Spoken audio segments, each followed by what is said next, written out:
Ísak, komið inn í leik í Keflavík. Þetta var leikur í 3 leikluta. Hvað gerist þetta í 4. leikluta hjá okkur? Þið voru agalegir. Já, við fengum að tapa boltanum, þeir fóru að spila aggressíft og menn kannski orðnir þreyttir, ég veit það ekki.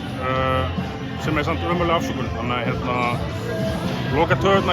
lokatölurnar gefa ekki að mynda af þessum leik. Það er alveg klárt, við töpum færri boltum en við erum með að meðaltali en við töpum samt 9 boltum í síðasta leiklutanum. Þannig að við spilum bara mjög góðan leik í 3 leikluta.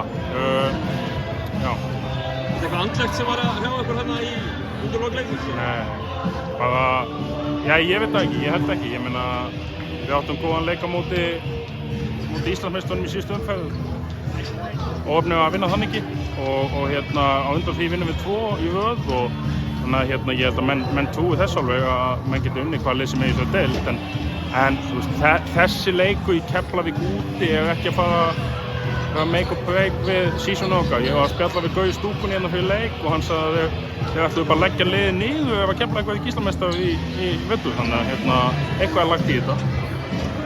Þeir eru nú eins og segir, í hörkuleik á móti Val, eru þið í 3 leikluta, mjög flottir hérna á móti toppliði Keflavíkur. Þetta er einhvern veginn, þegar það verður að tala kossuna þá skiptir þetta bara engu máli.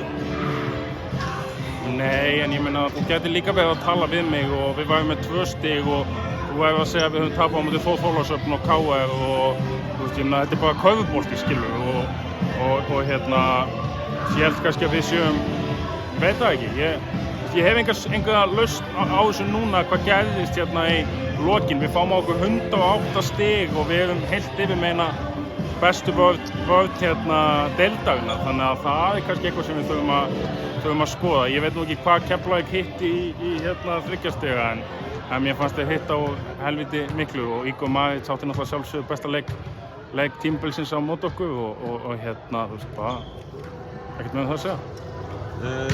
Fórst eitthvað í gegnum það að undirbúa drengina andlega fyrir það að vera svona var eitthvað sérstakur undirbúningur að vera að koma að spila á móti toppliðinu, alltaf þessa fána á veggjunum og allt þetta svona. Og alltaf 25 í stúkunni? 25 í stúkunni? Nei, ég sagði bara við það, þetta var skemmtilegasti leikvöldin að spila á. Við unnum inn í fyrra og ég hélt nú að toppliðið væri með alveg stuðningsmannasveit og læti og þú veist sveka þá bara í skógaselinu í einhverjum jolly feeling sko heldur en að mæta hérna hjá topplinu, geggja lið og það er bara valla sála í stúkunni, skilur. Staðan ykkar í deildinni, þeir eru núna í 10. sætinu með 6 stig. Svona þeir eru aðeins búin að ná vopnum ykkar eftir magra 2 mánuði þarna, eða hvað það var. Stór leikur í raun og rauninni eftir þetta stutta jólafrí sem farið í á móti Hetti. Sem er í raun og rauninni liðið sem er næst ykkur í töflunni. Þið hljótið að setja alla orku í að vera tilbúinir í hann. Já, alveg eins og við settum hellingsorku í þennan leik, skilur þá erum við bara ennþá að pústa okkur saman og þú sást allt annan Mazzarelli til dæmis á gólfinu hérna núna heldur en hann hefur verið og þú veist þannig að við erum bara ennþá að pústa okkur saman og jú, auðvitað er það must win leikur ef þú horfir á töfluna.